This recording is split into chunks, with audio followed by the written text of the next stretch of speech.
Somewhere in the Arabian Sea, off the coast of Kerala, lies India's smallest union territory.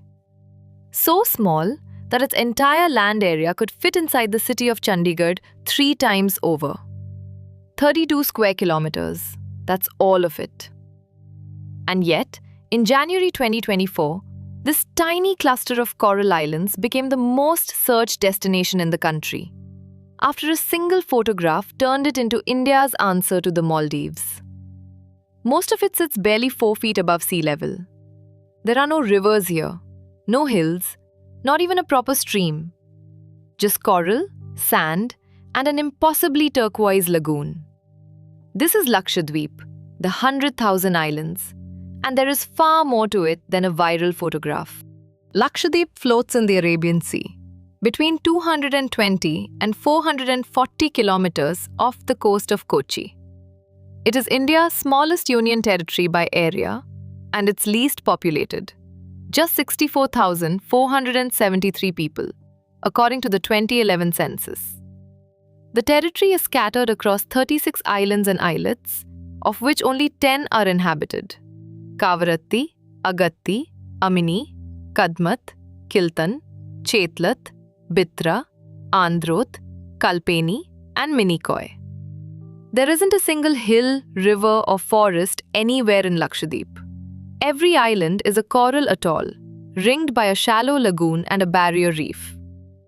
The nearest big city is Kochi, reached by ship or by a short flight to Agatti's tiny airstrip, one of the shortest commercial runways in India, built right on a coral reef.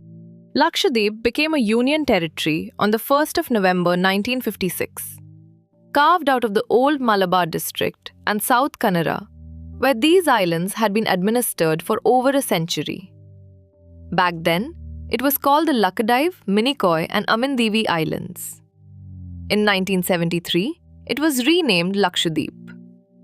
Unlike a mainland district with taluks, Lakshadweep is organized as 10 inhabited islands, each with its own local council, all governed from the capital, Kavaratti, a small island of white mosques and coral stone lanes.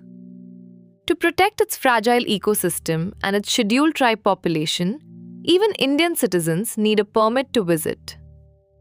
Minicoy, the southernmost island, sits closer to the Maldives than to any other part of India, and it shows in its language, its boats, and its people. Local legend traces the island's first settlers to Cheraman Perumal, the last king of old Kerala, whose ship is said to have wrecked near Bangaram on its way to Mecca.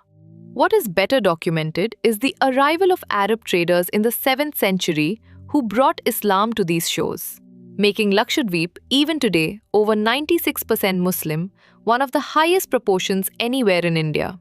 For centuries, the islands were ruled by the Ali Rajas of Kannanur on the Malabar coast. In 1783, the islanders of Amini appealed directly to Tipu Sultan of Mysore, who took over their administration.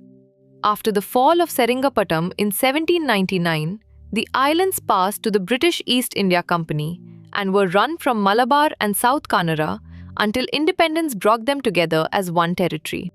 For generations, the islanders lived off one tree, the coconut. Copra and coir were the backbone of the economy, and they still are. The territory runs 5 coir factories, turning husk into yarn, fiber, and mats. But the real transformation came in the 1960s, when the Fisheries Department introduced pole and line tuna fishing, a method that catches one fish at a time with almost no bycatch, making Lakshadweep's tuna among the most sustainably caught in the world. Today, the islands land over 21,000 tons of fish a year, 60% of it tuna, drawn from an exclusive economic zone of 400,000 square kilometers, one of India's largest maritime zones anywhere.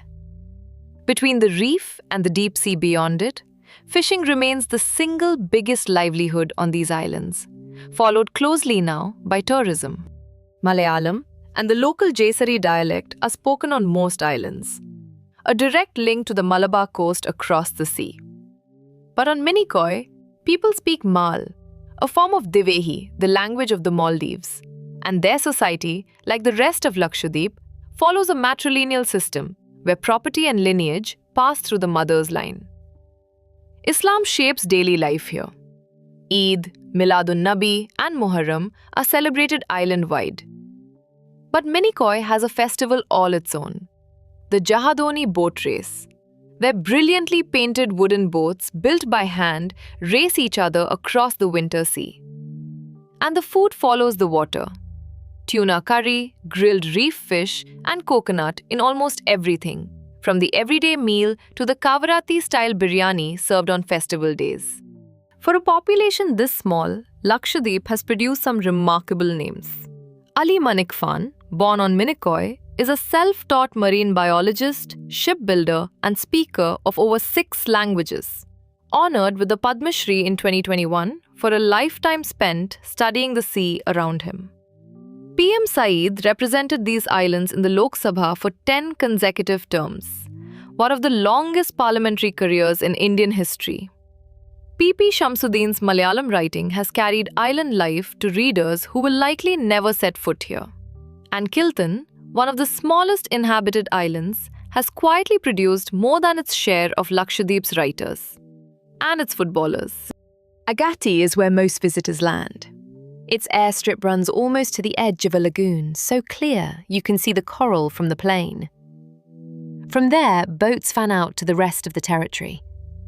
Bangaram, uninhabited except for its resort, is built around an oval lagoon, considered one of the finest diving and snorkeling sites in India.